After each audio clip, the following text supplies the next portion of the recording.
سب سے پہلا سوال یہ ہے، کیا ناپاکی کی حالت میں بسم اللہ پڑھ سکتا ہے انسان یا نہیں پڑھ سکتا؟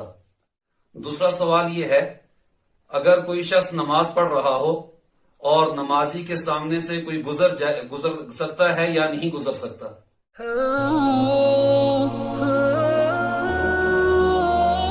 بسم اللہ الرحمن الرحیم وبہ نستعین اما بعد۔ اس وقت چند سوالات کے جواب دینے ہیں جو محترم مولوی نعمان کے واسطے سے کچھ لوگوں نے پوچھے ہیں۔ سب سے پہلا سوال یہ ہے، کیا ناپاکی کی حالت میں بسم اللہ پڑھ سکتا ہے انسان یا نہیں پڑھ سکتا؟ اس کی وضاحت یہ ہے کہ ناپاکی کی حالت میں بسم اللہ پڑھنا جائز ہے، کوئی کراہت نہیں ہے۔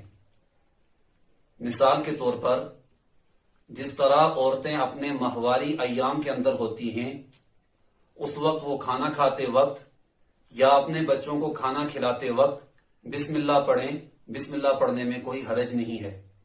اسی طرح کسی شخص کو غسل واجب ہو اور حالت جنابت میں ہو، اگر اس کو غسل تاخیر سے کرنا ہے، اس سے پہلے کھانا وغیرہ کھانا ہے یا کوئی اور کام کرنا ہے، اس کے لیے اگر اس نے بسم اللہ پڑھ لی تو بسم اللہ پڑھنے میں کوئی حرج نہیں ہے، کوئی کراہت نہیں ہے، بسم اللہ کا پڑھنا جائز ہے۔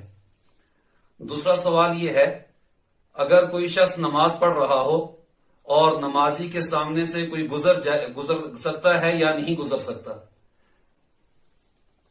نمازی کے سامنے سے گزرنا گناہ ہے، نہیں گزرنا چاہیے، لیکن اس میں دو صورتیں ہیں۔ ایک ہے مسجد کبیر بڑی مسجد ہو اور ایک ہے مسجد صغیر چھوٹی مسجد ہو۔ اور جہاں تک فتاوی دارالعلوم جلد 4 میں مسئلہ لکھا ہے کہ اگر نمازی نماز کے لیے کھڑا ہو اور اس کی نگاہ سجدے کی جگہ پر ہو، جہاں تک سجدہ کرنا ہو وہاں تک اس کی نگاہ ہو، وہاں سے آگے اس کی نگاہ نہ پہنچ سکتی ہو، اور مسجد کبیر ہو تو وہاں سے اگر کوئی شخص سامنے سے گزر جائے تو کوئی حرج نہیں ہے۔ لیکن اس میں بہتر صورت یہی ہے کہ اگر کوئی کھمبا وغیرہ سامنے ہو یا سترا وغیرہ سامنے ہو، وہاں سے گزرنے میں کوئی حرج نہیں ہے۔ لیکن عام طور پر جو عوام میں یہ بات مشہور کر رکھی ہے کہ نمازی کے سامنے سے گزرنے کی وجہ سے اتنے سال عذاب ہوگا یا اتنے سال جہنم میں رہنا ہوگا، یہ من گڑت بات ہے، اس کا کوئی ثبوت نہیں ہے۔ بہرحال نمازی کے سامنے سے گزرنا نہیں چاہیے۔